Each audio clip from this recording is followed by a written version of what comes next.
Hey, Gail. Hey, Jen, how are you? I'm good. I'm so glad you're having us here today. Thank you so much. My pleasure. So what are you working on right now? This is actually 5 pieces. They're dancers that are going to be up high in the air so people can spin and play drums and emperor chimes for Hobbs, New Mexico. It's a public art. Wow. How do you get a project like that? I do a lot of public art. It's usually, hoping to change this, usually a competition, a national competition with 1% for art for whatever location, and you apply and you compete with all the other artists with your portfolio, and if they like it, you get to go on the dance floor. Awesome. So I'm looking on the wall and I'm seeing all these paintings. Were you always a sculptor or? No, oddly enough, I wasn't a painter either. I was a graphic designer by training, and then, so why did you switch? I was doing graphic design, loved it, winning awards, killing it, had a staff, and I took one class in sculpture, and it was a language that I knew I needed to speak and couldn't get out of my head. And so what would you say is your favorite sculpture that you've done? Oh, whatever is the most recent, maybe. No, probably the most pivotal piece for me that changed everything and felt like my own voice was this one. It's called Bereaved, and it was important because it happened when I was completely channeling or something. It was about my mom dying and being cord. There's no body. There's a whole missing human inside that human, and to me, it's the self-portrait. I can feel that one for sure. Good. So why are you guys based in Boulder? I went to DU. Oh. And I came out here with my brother because we were ski nuts in our whole huge Southern Ontario 600 vertical feet of thigh-burning hell. And he said, let's go skiing in Colorado. We'll go to DU. So he talked me into it, and how can you leave? Wow. So what advice do you have for other young artists who are wanting to just do fine art? Probably to make stuff that's important. Make work that's a contribution. Wow, that's so great. Where do you think bronze sculpting is headed? Bronze is tricky. It's a little bit traditional. So I don't think of my work as traditional because it's contemporary and angular, but now we're competing with people who want to be entertained, and a lot of crazy different art's gone in so many directions. It's a big world. So we heard that you moved to France for half of the year. I did. What spurred that decision?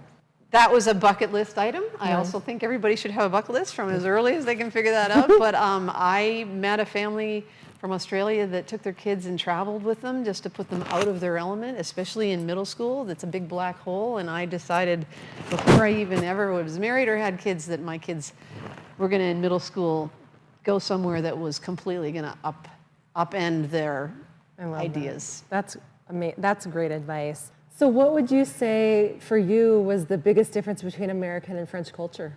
You know, if you're European, anywhere else really in the world, you are exposed to so much great architecture and art, sculpture, painting. It's so much more valued in their society.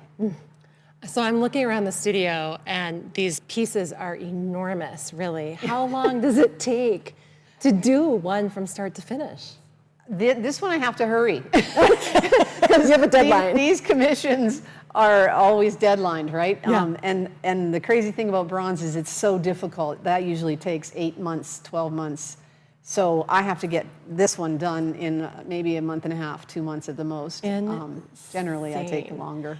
Do you know what the end result will be, or do you find that you craft it as you go? No, I know conceptually what I want it to feel like. I don't know what it's going to look like. Sure. I start and it takes its own life. Do you have a proudest moment in your artistic career? You know, every time somebody really personally connects with something and tells me about it, why it resonated with them, it's not what it looks like, it's how it affects people. What is the most exciting thing in your life right now in terms of art? I'm kind of getting an opportunity, intentionally, I guess, to expand. I got a stronghold in the public art realm by doing sports imagery because I'm totally nuts about sports. But now I've got more of these ideas that are about people and how we connect and consciousness. And this was a crazy drawing about namaste, where the light in us is, what does it look like, how do we connect? And that's opened up a whole can of worms with different mediums and how I like to do art, and I'm doing more of that. Cool. And then, so what is this piece looking? So this is, I'm a finalist for Burning Man funding, a crazy place that I've never been, but looking forward to being a part of, because the art there is supposed to be really transformative. And this piece is about connecting people with themselves and their reflection and resonant sound and laughter and self-appreciation and the light in you and the light in me and connecting. Love it. Awesome. So do you have an opinion then about how people should choose art?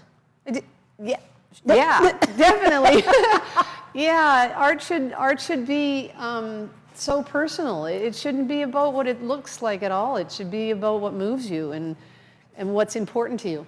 Okay. And so which artists inspire you? At the moment, I'm totally geeked out about Antony Gormley. I just love his stuff.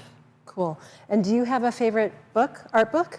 I do. I keep referring to Audrey Flack. This is I don't even know how fond I am of her work, but I love her book. And this has so many really cool, it's conversations between artists and what they're thinking, and more conceptual than Ooh, a hold lot that of up the so art. everybody can see. Love Everybody that. needs to look at this book. It's spectacular. And do you have a favorite museum in the world, or museums? Oh, so many. Off the top of my head. Give us 3. Okay, the Nasher. If I could be in any museum at the moment, I would love to be in the Nasher collection. I love that Put museum. it out there. And I was just recently in the Des Moines Museum, and it's 3 different architects. Spaces are great. And then I love being in the Denver Art Museum. Yeah. I'm so lucky to have a piece there. So Right there. cool. So out of anyone in the world, living or dead, who you could have dinner with, what 3 people would you invite to dinner? Ooh, can you make this happen? I can try. I would say that Dalai Lama has to be on there. He's come to Boulder before. Yeah, I know. I think he'd come to my house. Yeah. The Dalai Lama, I would put with Antony Gormley and probably Michael Franti. If I could have a circle and talk to those 3 people, wow, that would be awesome. Perfect. Oh my gosh. What advice, and I love this question, would you give your 20-year-old self? Take a business class. Last question. Okay. What's next for you? Expanding into stuff that is more important. Gail, Change the world. I love you. We cannot wait to see. Your work is so incredible. And thank you so much for inviting us over here today and having us in your studio. Open studio Oh all my the God. time. Love it, love it. And we're at Black Lab Sports. This is Gail Folwell's studio. You guys come see her work. Anytime. Bye, love. I'll talk to you Bye. soon. Thank you. Bye.